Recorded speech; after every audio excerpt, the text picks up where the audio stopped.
Party के कार्यकर्ता आते ना यहाँ पे साफ सफाई करने। कौन आता है सर? कोई नहीं आता। कभी आपको नहीं दिखाई सर? मैं यहाँ रोज रहता हूँ, मैं यही आया हूँ, खुद आया हूँ अपने पार्टी के कार्यकर्ताओं के साथ में। आज आप आए हो? मैं आया हूँ पार्टी के कार्यकर्ताओं के साथ में।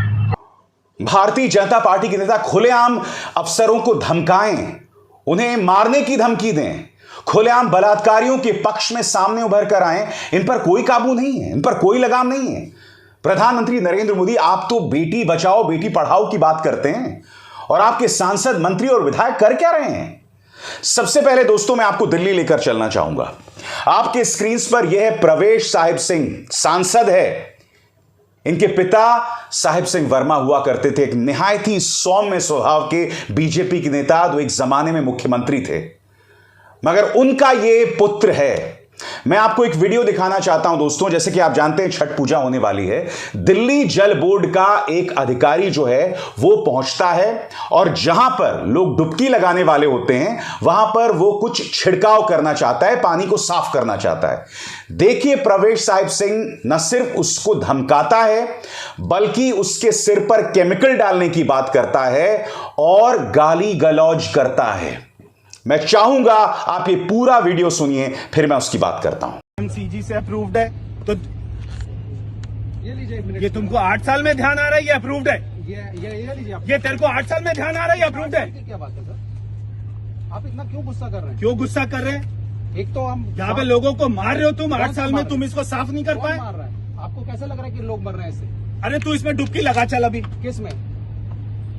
ये केमिकल एफडी इसमें ये केमिकल एफडी अप्रूव, ये यूएस एफडीए से अप्रूव्ड है। इसको तुम्हारे सर पे डाल दूं ये केमिकल? इसको एनएमसीजी ने भी अप्रूव किया है। ये केमिकल तेरे सर पर डाल दूं? तुम यहाँ पे केमिकल डाल रहे हो पानी में और यहाँ पे लोग लगाएंगे डुबकी, ये मैं तेरे सर पर डाल दूं? किसके? ये अप्रूव्ड है यहाँ पे अपना कर रहा है, अप्रूव्ड है। शर्म नहीं आती तुम्हें? शर्म की क्या बात है? ये एनएमसीजी के मिनट, एनएमसीजी से अप्रूव्ड है। मैं आपको मिनट्स की कॉपी दिखा रहा हूँ। प्लांट लगा दिया, कर रहा है बकवास यहाँ पे। आपको अगर ऐसा कुछ लगता है तो आप कंप्लेंट करिए। तू यहाँ पे डुबकी लगा चल, यहाँ पे लोग आएंगे डुबकी लगाने, तू लगा के दिखा पहले। ये कार्ड डेसिग्नेटेड नहीं है सर। ये तो फिर क्यों कर रहे हो यहाँ पे? ये तो क्यों अगर क्यों कर रहे हो यहाँ पे? तुम्हें 8 साल में ध्यान नहीं आया, कल यहाँ पे लोग मनाएंगे छठ तो तुम यहाँ पे अपना कर रहे हो ये काम। बेशरम घटिया आदमी, दिमाग खराब। मैं आया अप्रैल में ना यहाँ पे डुबकी लगा सकता, तेरे सर पर डाल दूं केमिकल है? ये अप्रूव्ड है कर रहा है। यहां पर वो अफसर लगातार कह रहा है कि मैं जो काम कर रहा हूं वो मेडिकली प्रूव्ड है। जाहिर सी बात है कोई अफसर, कोई सरकारी अफसर ऐसा कोई काम नहीं करेगा जिससे छठ पूजा में दर्शन करने वालों की जान पर बनाए। मगर मैं आपसे कुछ और सवाल पूछना चाहता हूं। आपकी स्क्रीन पर यह आजम खान हेट स्पीच के अंतर्गत उन्हें 3 साल की सजा मिली है, नफरती भाषण। और यह भाषण उन्होंने किसके खिलाफ दिया? यह भाषण उन्होंने प्रधानमंत्री के खिलाफ दिया, मुख्यमंत्री आदित्यनाथ के खिलाफ दिया था और एक आईएएस ऑफिसर के बारे में दिया था। मगर वो आईएएस ऑफिसर वहां मौजूद नहीं था जब आजम खान ये बात कह रहे थे। यहां पर प्रवेश वर्मा एक अधिकारी को धमका रहा है कि मैं उसे गाली दे रहा है, कह रहा है मैं तेरे सिर पर केमिकल डाल दूंगा। यानी कि आप उसे मारने की धमकी दे रहे हो, खुलेआम धमकी दे रहे हो इस तरह से। हालांकि मुझे दोस्तों इस बात की खुशी है कि वहां स्थानीय लोगों ने प्रवेश वर्मा की अकल ठिकाने लगा दी, क्योंकि प्रवेश वर्मा के साथ भारतीय जनता पार्टी का एक और निहायत ही विवादास्पद वाहियात भाजपा नेता था जिसका नाम तेजेंद्र सिंह बग्गा था। वही बग्गा जिसे हरिनगर की जनता ने चुनावों में जोरों से लत्याया था। देखिए वह स्थानीय जनता किस तरह से माननीय सांसद के अकल ठिकाने लगा रही है, सुनिए। काम कर रहे हैं ना, पूरे कल से बंदा यहाँ पे खड़ा है, मैं कल से यहाँ पे देख रहा हूँ। मैं आता हूँ यमुना जी की सफाई करने हर शनिवार संडे, अकेला आता हूँ, मेरी टीम है। 8 साल से इनको अब आया ध्यान में करने के लिए। आज का देखिए ना, 8 साल पहले क्या हो रहा था वो मत देखिए। आज जो हमारी पार्टी के कार्यकर्ता आते ना यहाँ पे साफ सफाई करने। कौन आता है सर? कोई नहीं आता। कभी आपको नहीं दिखाई सर? मैं यहाँ रोज रहता हूँ, मैं यही आया हूँ, खुद आया हूँ अपने पार्टी के कार्यकर्ताओं के साथ में। आज आप आए हो? मैं आया हूँ पार्टी के कार्यकर्ताओं के साथ में। आज आप आए हो सर, आज आप आए हो। सर एवरी सैटरडे संडे आते हैं, आपको वीडियो भी दिखा सकते हैं हम। सुनिए सर, मैं इसलिए बात अच्छा, तो आप चाहते हैं कि ऐसे ये ठीक चल रहा है? नहीं, हम चाहते हैं और बेहतर। तुम चाहते हो ठीक चल रहा हम है? चाह रहे हैं कि यमुना जी साफ हो जाए, कोई भी करे, कोई भी पार्टी करे। हमें प्राकृतिक स्वच्छ चाहिए, हमें ये नहीं कि हम इस पार्टी से केमिकल मिलाने से स्वच्छ हो जाएगा। भाई केमिकल और क्या मिलाने से स्वच्छ होगा? नहीं, ये केमिकल ये खतरनाक कौन है। सा केमिकल आपको पता है? हाँ पता है, कौन सा इससे केमिकल? जहाज खत्म हो गया, लेकिन ये इसके कौन सा लिए तो केमिकल आप बताओ? न्यूज चैनलों पे नहीं आ रहा है क्या? आप बताओ कौन सा केमिकल है? न्यूज चैनलों पे नहीं आ आपको रहा पता है नहीं क्या? केमिकल आप बता दो ना कौन सा है।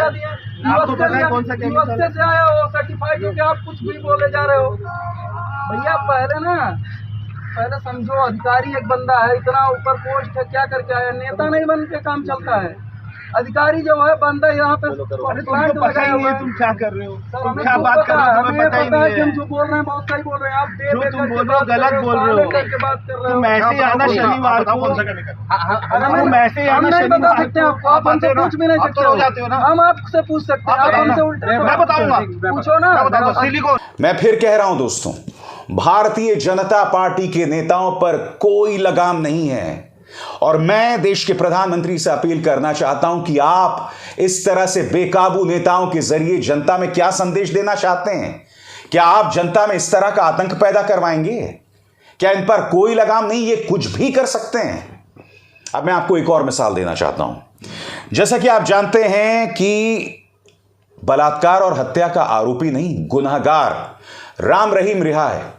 वो म्यूजिक वीडियोस बना रहा है, वो सत्संग कर रहा है। और कुछ दिनों पहले मैंने आपको बतलाया था कि किस तरह से उनके एक ऑनलाइन सत्संग में भाजपा की करनाल की मेयर सरोज बाला गुप्ता शामिल हुई और उसमें उन्होंने राम रहीम को पिताजी कहा। अब मैं आपको एक वीडियो दिखाना चाहूंगा जिसमें भाजपा का एक मंत्री जो है हिमाचल प्रदेश सरकार का, वो खड़ा हुआ है एक गुनहगार के सामने और देखिए क्या कह रहा है। क्योंकि जिस राम रहीम के बारे में ये इतनी महान महान बातें कर रहा है, उस पर बलात्कार और हत्या के आरोप साबित हो गए हैं। इसे लगता है कि हिमाचल प्रदेश में चुनाव है साल के अंत में और इस तरह से एक बलात्कारी और हत्यारे के सामने सिर झुकाकर इसे वोट्स मिल सकते हैं। देखिए ये शर्मनाक वीडियो। एक जगह थी तो हमें पता कोने कोने में हिमाचल के हम गए हुए हैं और बड़ा प्यार है और बहुत ही प्यारे लोग हैं। सबको बहुत आशीर्वाद। जी कुंजावल की संगत भी आई है जी पूरे जोर शोर से। जी जी, उनको भी आशीर्वाद, उनको भी आशीर्वाद। हाँ जी, बात करा दो, कोई बात करना चाह रहे हैं तो करा दो। मैं धन धन सतगुरु तेरा ही आसरा। हाँ, मैं विक्रमपुर यहाँ का विधायक और यहाँ का मंत्री हूँ। आपसे आशीर्वाद लेने के लिए आया हूँ। जहाँ आपके विचारों को सुनकर और जिस प्रकार का मुहिम आपने पूरे देश में चलाया है और जिससे खास करके पंजाब और आसपास के राज्य ग्रस्त हैं, उसमें जो पुण्य का काम आप कर रहे हैं गुरुजी, उससे बड़ी बात कोई नहीं है। और मैं ये चाहता हूँ हिमाचल प्रदेश की जनता जनार्दन जो आपसे इतना प्रेम करती है, आपके इनको दर्शन भी हो और आपका प्रवचन भी समय समय पे मिलता रहे और हम सब लोगों को आपका आशीर्वाद मिलता रहे। धन्यवाद। आज मैंने आपको एक नहीं दो चेहरे दिखाए बीजेपी के। एक तरफ एक सांसद एक गुंडों भरे अंदाज में एक सरकारी अधिकारी से बात कर रहा है, उसे गाली दे रहा है, उसे धमका रहा है, उसे मारने तक की धमकी दे रहा है। इस पर कोई हेट स्पीच का केस नहीं चलेगा। यहां पर अदालतें बिल्कुल सक्रिय नहीं होंगी, यहां पर अदालतें नहीं जागेंगी। आजम खान को 3 साल की सजा सुना दी, वो एक अलग मुद्दा है। और फिर आपने क्या देखा? आपने देखा किस तरह से एक बीजेपी का मंत्री कोई कार्यकर्ता नहीं, वो एक ऐसे व्यक्ति के सामने सिर झुका रहा है जिस पर बलात्कार और हत्या के आरोप साबित हो गए हैं। जब हरियाणा के मुख्यमंत्री मनोहर लाल खट्टर से भी इसके बारे में सवाल पूछा गया था, राम रहीम के बारे में, तब उन्होंने कहा था नो कमेंट्स।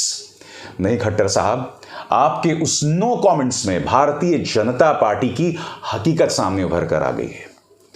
बहुत हुआ नारी पर वार, अब की बार ये सब हम सुन चुके हैं। बेटी बचाओ बेटी पढ़ाओ, ये तमाम बातें हम सुन चुके हैं। ये सब वाहियात तर्क हैं और उसके अलावा कुछ नहीं। अभिसार शर्मा को दीजिए इजाजत। नमस्कार।